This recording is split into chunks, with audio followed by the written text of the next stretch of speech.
দেখতে পাচ্ছ এখানে লক হয়ে আছে, এই লকটা থাকলে হবে না, এই লকটাকে তোমাকে আনলক করতে হবে। বুঝতে পারছো? কি ভাবছো যে এত সুন্দর করে ভিডিও আপলোড দিচ্ছি, ভালোভাবে একটা থাম্বনেল দিচ্ছি, ভালোভাবে টাইটেল দিচ্ছি, এত সুন্দরভাবে ডেসক্রিপশন লিখছি, তারপরেও কেন ভিডিওতে ভিউজ আসছে না? ভিডিওতে ভিউজ না আসার কারণটা কি? কারণ হচ্ছে তোমাদের ভিডিওতে তোমরা লক করে রেখেছো। তো ওই লক করার কারণে কিন্তু কিছুটা ভিউজ এসে কিন্তু থেমে যাচ্ছে, সীমিত ভিউজ আসার পর তোমাদের ভিডিওটা স্টপ হয়ে যাচ্ছে ভিউজ আসা, ওই জন্যই কিন্তু ভিউজ আসছে না। যেমন আমরাও কিন্তু করেছিলাম একটা সময়, তখন আমরা জানতাম না যে এই আনলকের ব্যাপারটা কি, যে ভিডিও লক থাকলে কিভাবে সেই ভিডিওকে আনলক করে ভিউজ নিয়ে আসা যায়। তো সেরকমই তোমরা কিন্তু না জানার জন্য তোমাদের ভিডিওতে তোমরা ভিউজ নিয়ে আসতে পারছো না। কারোর 500 বা কারোর 1000 এই রকমই ভিউজ আসে, এর বেশি আর ভিউজ আসেই না। ঠিক আছে, মানে 500 1000-এর মধ্যেই কিন্তু আটকে থাকে, এর উপরে আর ওঠে না। এর কারণটা হচ্ছে তোমাদের ভিডিও লক করা রয়েছে, তোমাদেরকে আনলক করতে হবে। এবার আনলকটা তোমরা কিভাবে করবে সমস্তটাই দেখাবো আজকের ভিডিওতে, তাই সমস্ত ভিডিওটা দেখো। আর যারা যারা এখনো চ্যানেলটিকে সাবস্ক্রাইব করেনি অবশ্যই চ্যানেলটিকে সাবস্ক্রাইব করে পাশে থাকা বেল আইকনটিকে প্রেস করে অল করে রাখবে, তাহলে আমি যখনই ভিডিও ছাড়বো সবার আগে তোমার কাছে পৌঁছাবে। আর তোমরা যারা তোমাদের চ্যানেলে যে কোনো প্রবলেম নিয়ে আমাদের কাছে চলে আসতে চাও, এই নাম্বারে হোয়াটসঅ্যাপ করবে, এবং যাদের বাড়ি অনেকটাই দূরে আসা সম্ভব না, আমরা ভিডিও কলের মাধ্যমেও কাজ করে থাকি। তো চলো ভিডিওটা শুরু করি। তো দেখো এই যে ওয়াইট স্টুডিওতে আমি একটু গিয়ে তোমাদেরকে আমি দেখাচ্ছি। দেখো আমি কন্টেন্ট সেকশনে চলে যাচ্ছি। যখনই আমি এই যে আনলক করা শুরু করেছি তখনই আমার ভিডিওতে ভিউজ আসা একটু শুরু হয়েছে। ঠিক আছে, দেখো এই ভিডিওতে ভিউজ হয়েছে কত, কালকে ভিডিও আপলোড করেছি 3200, এটায় 5400, এটাই দেখতে পাচ্ছ 10,000। দেখতে পাচ্ছ এই যে এই ভিডিওটায় 10,000 ভিউজ চলে এসছে। কেন এসছে? কারণ এখন কিন্তু আমি ভিডিওতে আনলক করছি, ভিডিওগুলো আনলক করছি, তাই কিন্তু আজকে ভিউজ আসছে। কিন্তু কিছুদিন আগে কিন্তু মানে সব ভিডিও কিন্তু লক ছিল, তার জন্য কিন্তু কিছুদিন আগে একদম ভিউজ ডাউন প্রবলেম ছিল। দেখো এটাই 4300, ঠিক আছে, এরকমই কিন্তু ভিউজ আসছে। তারপরে দেখো এটাই, দেখো এটা 21,000 ভিউজ এসছে। দেখতে পাচ্ছ 21,000 ভিউজ এসছে। তো কি কারণে ভিউজ গুলো আসছে দেখো, এই ভিডিওর মধ্যে আমি ক্লিক করছি। ঠিক আছে, ক্লিক করার পর এবার দেখো এই যে ভিডিও পারফরমেন্স কত, দেখো ভিউজ 21,800, গ্রিন সিগন্যাল রয়েছে, ইমপ্রেশন ক্লিক থ্রু রেট 6.5% রয়েছে, অ্যাভারেজ ভিডিওশনও ঠিক রয়েছে। ঠিক আছে, কিন্তু তোমাদের এখানে কিন্তু ঠিক থাকে না। ঠিক আছে, এখানে ঠিক থাকে না, এটা তোমাদের ডাউন থাকে, এটা তোমাদের ডাউন থাকে, তারপরে এটাও তোমাদের ডাউন থাকে। বা তোমাদের যদি আপ থাকেও সেটা দেখা যাচ্ছে 500 বা 600 ভিউজে তোমাদের গ্রিন সিগন্যাল চলে আসে, কিন্তু এরপর আর ভিউজটা বাড়ে না। তো 500 বা 600 ভিউজ আসলেই তো তোমরা ইনকাম করতে পারবে না। 500-600 ভিউজে কি হবে, কত টাকায় বা তোমরা ইনকাম করবে? তোমরা এত কষ্ট করে ভিডিও তৈরি করছো ইনকাম করার জন্য নিশ্চয়ই, তো ইনকাম যদি না করতে পারো তাহলে এত কষ্ট করে লাভটা কি? ওই জন্য যেই কষ্টটা করছো সেই কষ্টর যাতে মূল্যটা তুমি পাও সেইভাবে তোমাকে কাজ করতে হবে। ঠিক আছে, তো দেখো যে একটা ভিডিওতে কিভাবে কাজ করলে তোমার চ্যানেলটা গ্রো করবে বা তোমার ভিডিওতে তুমি ভিউজ নিয়ে আসতে পারবে, সমস্তটা কিন্তু বুদ্ধির খেলা। দেখতে পাচ্ছ অনেকেই তোমার মতো সেম ভিডিও তৈরি করছে, সেম কোয়ালিটি, টাইটেল, থাম্বনেল সমস্ত কিছু সেম, কিন্তু তুমি ডাউন হয়ে আছো, সে কিন্তু আপ হয়ে আছে। কেন? কারণ হচ্ছে সে বুদ্ধি খাটিয়ে কাজ করছে বলে, সে তার ভিডিওকে আনলক করে রেখেছে বলে তার ভিডিও আজকে চলছে।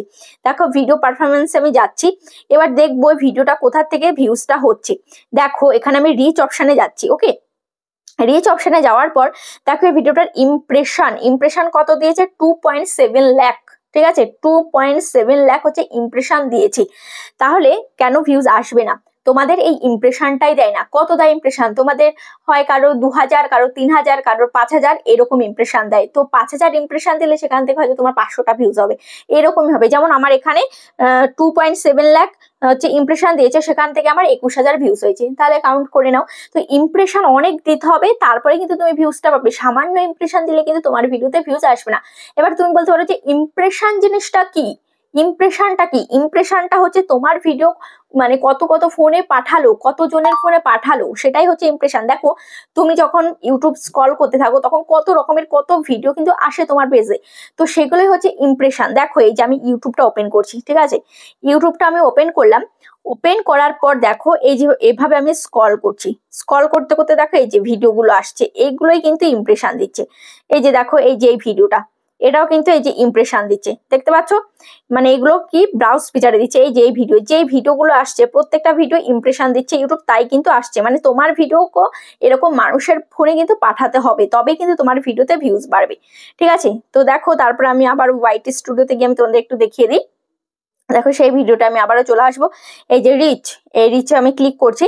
ক্লিক করার পর এবার এখানে দেখো how viewers find this video, আমার এই ভিডিওটা কোথা থেকে বেশি খুঁজে পেয়েছি। দেখো সবার ফার্স্টে হচ্ছে ব্রাউজ ফিচার্স।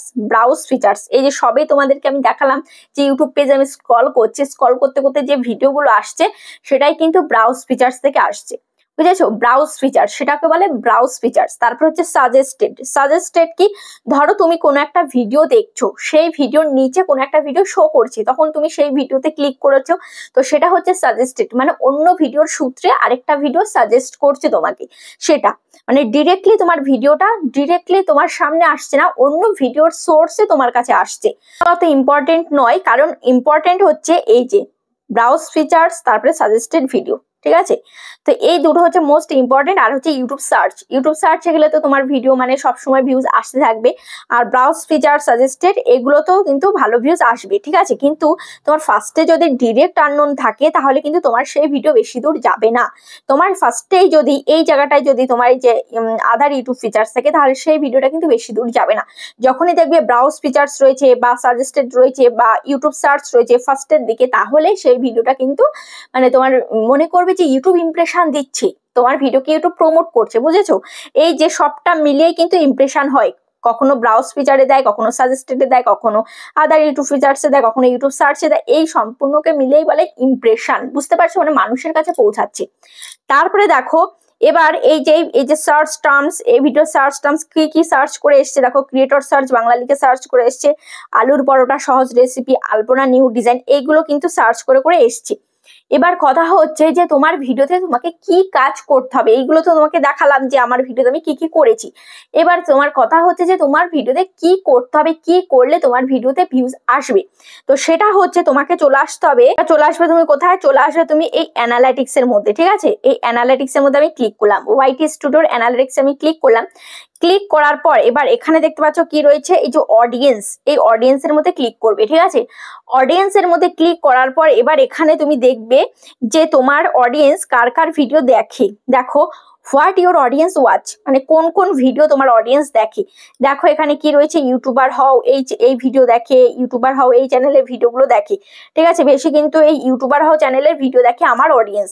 তারপর দেখো এখানে channel that your audience watches, তোমার কোন কোন চ্যানেল তোমার অডিয়েন্সটা দেখে, ঠিক আছে? এই ফার্স্টের গুলো ছিল কোন কোন ভিডিও, আর এই সেকেন্ডটা হচ্ছে কোন কোন চ্যানেল দেখে। সেই চ্যানেল কিন্তু এখানে একদম মানে স্পষ্ট চলে এসছে তোমার সামনে। এবার সেই চ্যানেলগুলো তুমি দেখবে। দেখো এখানে ফার্স্টে কে রয়েছে, YouTuber how tech with me, YouTuber বানাবো, গ্রো উইথ ইউটিউবার, ইউটিউবার ফাই shine Reza tech, net explain, I tech Hasi, BDIT touch, দেখতে পাচ্ছ এই সমস্ত চ্যানেল কিন্তু আমার অডিয়েন্সটা দেখে, বুঝতে পেরেছো? তো এবার তোমাকে কি করতে হবে, এই চ্যানেলগুলোর নাম তোমাকে একটা স্ক্রিনশট মারতে হবে, ঠিক আছে? তো দেখো একটা স্ক্রিনশট আমি মেরে নিলাম। এবার তোমাকে কি করতে হবে, এবার তোমার কাজ হচ্ছে তুমি ওয়াইটি স্টুডিওতে চলে যাবে, ঠিক আছে? ওয়াইটি স্টুডিওতে গিয়ে এবার কন্টেন্ট সেকশনে তুমি চলে যাবে। আসার পর ধরো তুমি যেই ভিডিওটা তুমি আনলক করবে সেই ভিডিওটার মধ্যে তোমাকে কি করতে হবে। দেখো সাপোজ আমি এই ভিডিওটা দিয়ে দেখাচ্ছি, ঠিক আছে? এই ভিডিওটার আমি কোথায় চলে যাবো, পেন্সিল আইকনে ক্লিক করলাম, ঠিক আছে? পেন্সিল আইকনে ক্লিক করার পর এবার দেখতে পাচ্ছ এই যে ডেসক্রিপশন বক্স, দেখতে পাচ্ছ যে ডেসক্রিপশন বক্স, এই ডেসক্রিপশন বক্সের মধ্যে আমি যাব। যাওয়ার পর এবার এখানে দেখছো এখানে আমি কতগুলো কিওয়ার্ড দিয়েছি, দেখতে পাচ্ছ কতগুলো কিওয়ার্ড দিয়েছি। তারপর আমি কতগুলো এখানে হ্যাশট্যাগ দিয়ে কিছু কিছু চ্যানেলের নাম আমি দিয়েছি, ঠিক আছে? এখানে দিয়েছি ক্রিয়েটর সার্চ বাংলা, আমার চ্যানেলের নাম দিয়েছি, তারপরে ইউটিউবার হও, তারপরে ইউটিউব গ্রোথ, তারপর এগুলো দিয়েছি। আর সাথে দিয়েছি আমি কি ধরনের ভিডিও আমি তৈরি করেছি সেই রিলেটেড কিছু কিওয়ার্ড আমি দিয়েছি। এবার এখানে যেহেতু আমি এই যে hashtag creator search Bangla, hashtag YouTuber হও, এই যে চ্যানেলগুলোর আমি নাম দিলাম, কোন চ্যানেল দেখে তোমার অডিয়েন্স গুলো, তো সেই চ্যানেলগুলোর নাম তোমাকে এখানে হ্যাশট্যাগ দিয়ে দিয়ে তোমাকে এখানে লিখে দিতে হবে, বুঝতে পেরেছো? তবেই কিন্তু সেই চ্যানেলের অডিয়েন্সের কাছে তোমার ভিডিওগুলো কিন্তু পৌঁছে দেবে ইউটিউব, সেক্ষেত্রে কিন্তু তোমার ভিডিওতে ভিউজ বাড়বে। এটা কিন্তু তোমরা অনেকেই জানো না, বুঝতে পারছো? তারপরে দেখো এখানে এই যে তোমার ভিডিও রিলেটেড কিওয়ার্ড দিতে হবে, ঠিক আছে? এই যে এখানে ভিডিও রিলেটেড দেখো আমি কত কিওয়ার্ড দিয়েছি, এই কিওয়ার্ড গুলো তোমাকে দিতে হবে। এবার এই কিওয়ার্ড গুলো তুমি কোথায় পাবে, দেখো কিওয়ার্ড গুলো তুমি কোথায় পাবে, এটা হচ্ছে এই যে 3-4 ভিউজ আসলে এখনই দেখো how to get more views on YouTube, মানে তোমার ভিডিওতে কিভাবে তুমি ভিউজ বাড়াবে, এই টপিকের হচ্ছে আমার এই ভিডিওটা, ঠিক আছে। এবার এই টপিকের ভিডিওতে আমি কেমন ধরনের কিওয়ার্ড দেব বা সেই কিওয়ার্ড গুলো আমি কোথায় পাবো সেটা তোমাদেরকে ফার্স্টে দেখতে হবে। তো তার জন্য তোমাকে চলে আসতে হবে ইউটিউব অ্যাপ্লিকেশনে, ঠিক আছে। ইউটিউব অ্যাপ্লিকেশনটা ওপেন করার পর এখানে সার্চ বার, এখানে আমি সার্চ করব যে ইউটিউব ভিউজ বাড়াবো।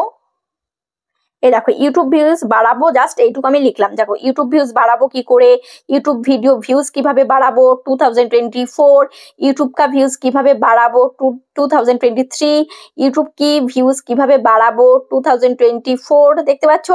তারপরে ইউটিউব কা ভিউজ কিভাবে বাড়াবো, ইউটিউব অ্যাড ভিউজ কিভাবে বাড়াবো, দেখতে পাচ্ছ।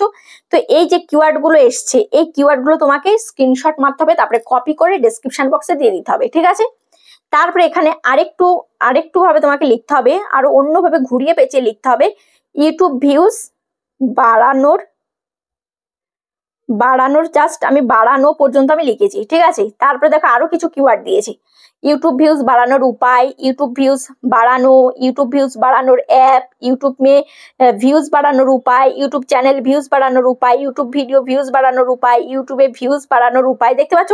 মানে তোমার শুনতে মনে হচ্ছে একই, কিন্তু এর মধ্যে স্পেলিং কিন্তু আলাদা আলাদা আছে। কারণ আজকে আমি যদি একটা রেসিপি সার্চ করি ইউটিউবে, সেটা আমার মতো করে আমি সার্চ করব, কিন্তু তুমি তোমার মতো করে সার্চ করবে। কেউ বলবে যে মুরগির মাংস কি করে রান্না করব, বা আমি লিখলাম যে চিকেন কারি রেসিপি, বা অনেকে লিখলো যে মুরগির পাতলা ঝোল কি করে করব। মানে এভাবে মানে একটা টপিককেই মানে অনেক ভাবে লোকে কিন্তু সার্চ করে। তো সেই কিওয়ার্ড গুলোই তোমাকে ডেসক্রিপশনে দিতে হবে, যাতে যে যেভাবে লিখুক না কেন তোমার ভিডিওটা তার কাছে পৌঁছে যায় এবং ইউটিউবের বুঝতে সুবিধা হয় যে এই কন্টেন্টটা এই রিলেটেড, বুঝতে পারছো। যখনই কেউ সার্চ করবে তখন কিন্তু ইউটিউব বুঝে যাবে যে এই ভিডিওটার মধ্যে এই মশলাগুলো রয়েছে, যে এটা চাইছি, ঠিক আছে। অডিয়েন্স যেটা খুঁজছে এই ভিডিওটাই সেই ভিডিও যেটা তার কাছে আমার পাঠানো উচিত, তখন কিন্তু তোমার ভিডিওকে তার কাছে পাঠিয়ে দেবে, বুঝতে পারছো। তো এভাবে তোমাকে কাজ করতে হবে। তারপরে তুমি যখন ভিডিও আপলোড দেবে সেই ভিডিওটাকে তুমি কি করবে, সেই ভিডিওটাকে তোমাকে প্রাইভেট করে আপলোড দিলে হবে না, বা পাবলিক করে আপলোড দিলেও হবে না, সেটাকে তোমরা আনলিস্টেড করে আপলোড দেবে, বোঝা গেছে। আনলিস্টেড করে আপলোড দিয়ে তারপরে সেই ভিডিওটাকে পাবলিক করবে, তবেই কিন্তু তোমাদের সেই ভিডিওতে ভিউজ বাড়বে। যখনই তোমরা প্রাইভেট করে আপলোড দেবে, প্রাইভেট করলেই দেখবে সেটা তালা লক চিহ্ন হয়ে আছে, ঠিক আছে, লক চিহ্ন হয়ে যাবে। দেখো আমি তোমাদেরকে দেখাচ্ছি, এখানে আমি প্লাস আইকনে আমি ক্লিক করছি।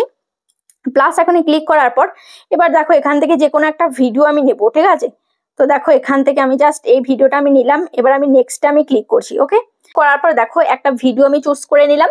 জাস্ট আমি তোমাদের নর্মালি এখানে দেখাচ্ছি, তোমরা সবাই পারো ভিডিও আপলোড দিতে। দেখো এবার এখানে কি রয়েছে, দেখো ভিজিবিলিটি, ঠিক আছে। এখানে কি রয়েছে, আনলিস্টেড করা রয়েছে। এবার তোমরা কি করো, এখানে এই যে প্রাইভেট করে রাখো, অনেকে প্রাইভেট করে রাখো। যখন আমি প্রাইভেট করে রাখলাম তখনই কিন্তু দেখো এখানে লক হয়ে আছে, দেখতে পাচ্ছ এখানে লক হয়ে আছে। এই লকটা থাকলে হবে না, এই লকটাকে তোমাকে আনলক করতে হবে, বুঝতে পারছো। তো আনলক কিভাবে করবে, আনলক করতে হলে যে আনলিস্টেডে ক্লিক করবে, ক্লিক করার পর ভিডিওটাকে তুমি আপলোড দিয়ে দিলে, আপলোড দেওয়ার পর তোমাকে কি করতে হবে, তারপরে তোমাকে এখানে পাবলিকে ক্লিক করে দিতে হবে, বা এখান থেকে শিডিউল টাইম করে দিলে কিন্তু যে টাইমে তুমি পাবলিক করতেছো সেই টাইমে পাবলিক হয়ে যাবে। আশা করি বুঝতে পেরেছো। এভাবে কাজ করো, এভাবে কাজ করলে, এভাবে সব ভিডিওর আনলক করে দিলে অবশ্যই তোমাদের ভিডিওতে ভিউজ বাড়বে। তো ভিডিওটা কেমন লেগেছে অবশ্যই কমেন্টে জানাবে। আজ তাহলে পর্যন্ত দেখা হচ্ছে নেক্সট ভিডিওতে।